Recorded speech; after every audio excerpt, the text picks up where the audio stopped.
बिस्मिल्लाहिर्रहमानिर्रहीम। अस्सलामुअलैकुम। यूट्यूब के ऊपर मुबीनाज़ कुकिंग चैनल को देखने और पसंद करने के लिए मेरे तमाम दोस्तों का बेहद शुक्रिया। आज मैं आपके लिए फालसे के शरबत की रेसिपी लेके आई हूँ। ये सीज़न में है आजकल, और जो भी सीज़न में फ्रूट्स होते हैं उनको ज़रूर इस्तेमाल करना चाहिए, वो हमारे लिए बहुत फ़ायदेमंद होते हैं। तो वीडियो अगर पसंद आए तो लाइक्स करिएगा। और इसके इंग्रेडिएंट्स को हम नोट कर लेते हैं। आधा किलो फालसा, 1 कप चीनी, 1 टीस्पून ब्लैक सॉल्ट।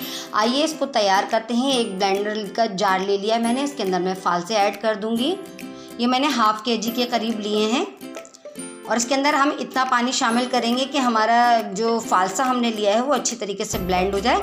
देखिए फालसा जो है वो थोड़ा सा तुरश होता है, इसलिए मैंने इसके अंदर 1 कप भर के पिसी हुई चीनी का इस्तेमाल किया है, और 1 टीस्पून ब्लैक सॉल्ट। ये आपके ऊपर डिपेंड करता है कि आप नमक और शक्कर का कितना इस्तेमाल करते हैं।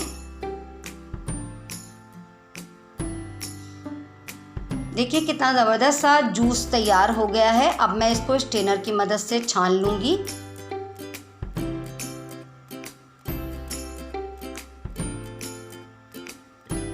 देखिए बीज ऊपर रह गए हैं और अच्छा सा हमें शरबत हमने छान लिया है। अब मैं इसको जग में डाल दूँगी। अब मुझे इसको ठंडा करके चिल करके प्रेजेंट करना है, तो मैंने एक ग्लास के अंदर बर्फ़ के क्यूब्स डाल दिए हैं, और मैं इसके अंदर शरबत को पोर कर दूंगी। ज़बरदस्त सा रिफ़्रेशिंग सा फालसे का शरबत बन के रेडी हो गया है। ये बहुत ही कम इंग्रेडिएंट्स से और झटपट रेसिपी है। तो दोस्तों जो झटपट मेरी रेसिपी है इसको ज़रूर देखा करिए, ज़रूर ट्राई करा करिए, और मुझे फ़ीडबैक लाजमी दिया करिए कि आपको मेरी बनाई हुई रेसिपीज़ कैसी लगती हैं।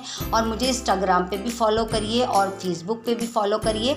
और मेरी रेसिपी अगर आपको पसंद आए तो मेरे चैनल को ज़रूर सब्सक्राइब करिए। बेल आइकन को दबाना हरगिज़ मत भूलिए, ताकि हर आने वाली न्यू रेसिपी का नोटिफिकेशन सबसे पहले आप तक पहुंचे। और अगर आप लोग नए हैं तो आप भी जल्दी से सब्सक्राइब कर लीजिए, और मुझे लाइक्स कर दीजिए मेरी वीडियो को, और कमेंट्स और शेयर तो ज़रूर करा करिए।